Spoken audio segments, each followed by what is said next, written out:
Hi, welcome to Small Scale Studios. Today we're going to learn how to make the lean-to greenhouse kit, which you can get at my Etsy store, Small Scale Studios AU. This is what you get in the pack. It is just MDF laser cut. It will smell a little bit like wood smoke, but there's no problems there. It will fade in time. Everything is etched on there. If you see those sides there, they have changed for your kit. This was a prototype, so I'm making it a little bit better and a little bit stronger. And as you can see, that's the back wall. But moving directly onto the pieces that you want to assemble before painting, we've got the two shelves and we've got the pavement and the little door handles if you choose to use them. So you may not want to do this, you may want to keep them plain, but I like to put the sticks at the bottom, at the base, just to give it a little bit more depth. So just using plain PVA glue, you can use wood glue if you prefer, but just basically finding the sticks that match, sticking them on and letting them dry before you go ahead and paint it. So the larger pieces that we saw just before, you don't want to stick those together until you've painted. Now, as it's a glass house, a lean-to glass house, I tend to just do one coat of primer, which I'll show you later on. But for these ones, stick them together first before you paint them. It's just going to make it a lot easier. So here we go, I've almost finished the two shelves. So these bits at the front, they just go to hide obviously the cuts that I made in the laser. So you can see those there, looking quite good. And then you've got the pavement. You're going to stick these two bottom pieces together. They're actually offcuts from your glass house. And then put the flagstones down and look, allow it to fully dry before you pick it up again. I like to put a bit of masking tape at the base of the pavement as well before you start. Use your paintbrush, small paintbrush, just to get rid of those bits of glue. With the door handles, you can choose to paint these a different colour before you attach them, but I'm fine with attaching them beforehand. So just go ahead, cut them out and attach them to the doors as so.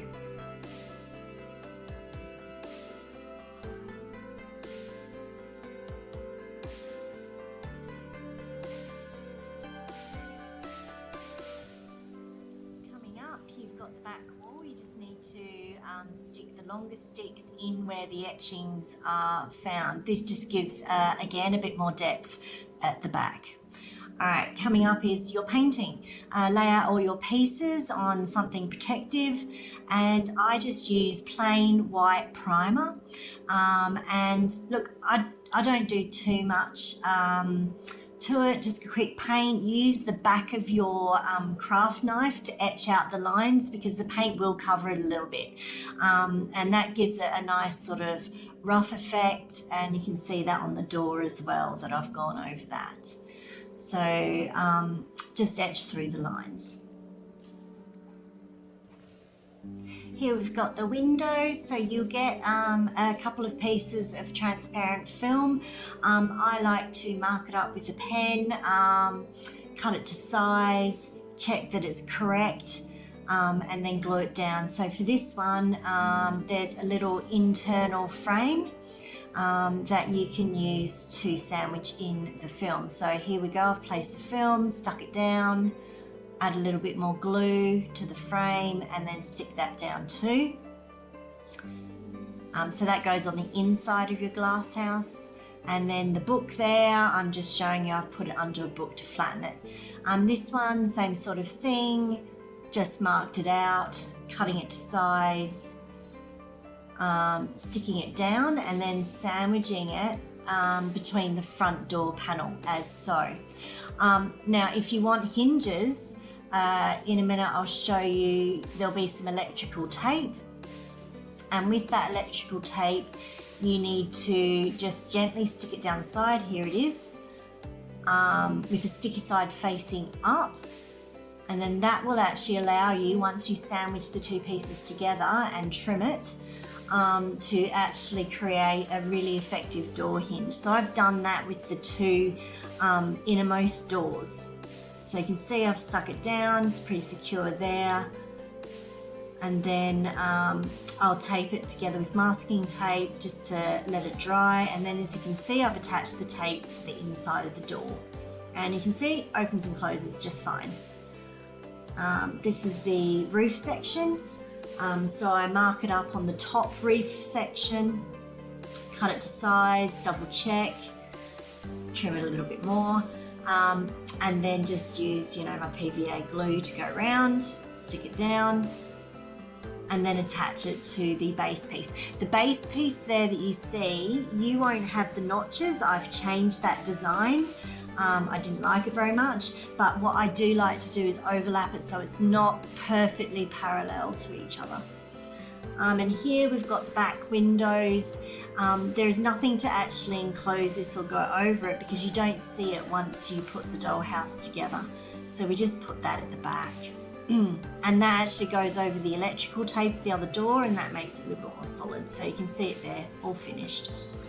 You might want to detail the windows or the front before you assemble it. I used just some silicone mold and some air drying clay, and that's what I came up with.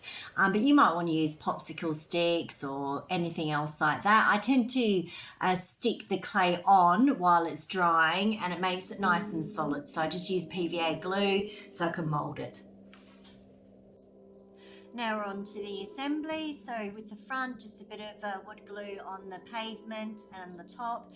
Make sure you stick it so it aligns at the back and that it's at 90-degree angle. What I like to do is to do this first and to prop it up with something and check the angle before I let it set.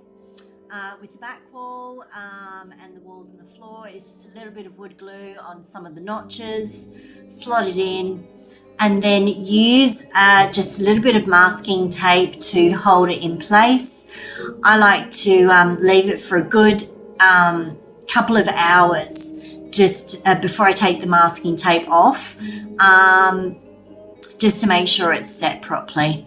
And when you're putting the masking tape on, make sure you're squeezing those notches so you can't see any daylight between the sides.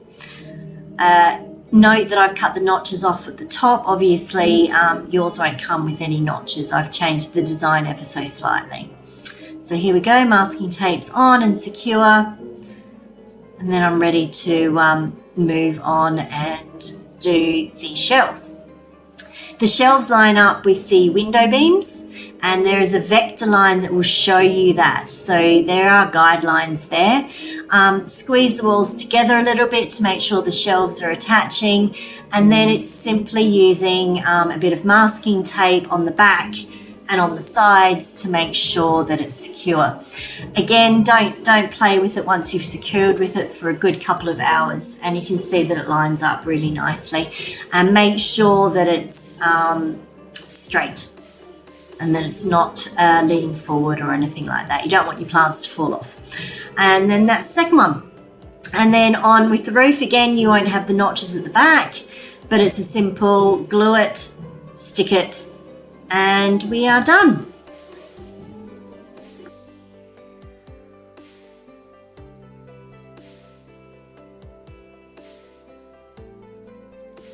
Here we're on to the floor tiles, if that's what you feel like doing for your glasshouse. You can print out your own designs, put a bit of sticky tape over it once you've stuck it to some cardboard. Cut them out, probably squeeze down the edges to make a little bit more depth, and then you're simply arranging them on the base, making sure they fit, using PVA glue, and then modelling paste or even just actual grout to fill in the gaps, and just a bit of tissue and wet wipe to wipe away the excess, and there you have a floor with the spare tiles as a junk pile on the side. Moving on to the pavement and some painting techniques. First, you need to masking tape the front so you don't get any splashes. And basically, it's just about using watered down paint and a tissue to just create layer upon layer upon layer until you get it the way you want it. And again, if you make mistakes, doesn't matter. You just add a bit more water, you wipe it off, dab at it, add some extra detail. I'm only using here white, black, and a bit of green. The white and the green are chalk paint. And as you can see, I'm just building the layers up, and I'm going with a bit of watered down, very watered down black paint around the cracks, just to give it a little bit of depth. And then just dotting around, maybe slightly thicker paint until I've got what I want. Use your fingers as well, don't be shy. Then I'm just putting a bit of PVA glue in the cracks, and I'm going to sprinkle some fake grass. If you don't have any fake grass, it doesn't matter. You can actually make it out of sawdust if you like. There's plenty of tutorials online, but basically that's it really. And you're just shaking off the excess. You may want to wait until the glue dries so you don't clump it. But yeah, it's a bit of fun, and to be honest, you're using virtually the same technique for the whole glass house if you want to age it and weather it like I did, which is coming up next. So moving on to the rest of the glass house, again is the same three paints, the black, the green and the white. Exactly the same technique, just water it down, using a tissue, avoiding obviously the plastic. You don't want to get anything on the glass unless you want to. You can even crack the glass if you like. And then I like to add like a bit of sort of moss texture. Just dab it on, use your finger again or a tissue, and just, you know, create a bit of depth, a bit of aging. Again, you might not want to do this. You might want to keep your glass house pristine, each to their own. But if you'd like to do this, it just adds just that little bit of character to it. So if you find you go a little bit dark with it, you can just add a glob of white paint, no problems. So coming up are some of the photos of the finished walls. So you've seen I've sort of done the shadowing at the bottom, to make it look a little bit mouldy, a bit weathered, and that's the front there. So a little bit mucky now, which is what I prefer, and there you have. So thanks for watching this tutorial. Again, you can visit my shop at Etsy, Small Scale Studios AU, and purchase your kit there, and enjoy creating. Thanks very much.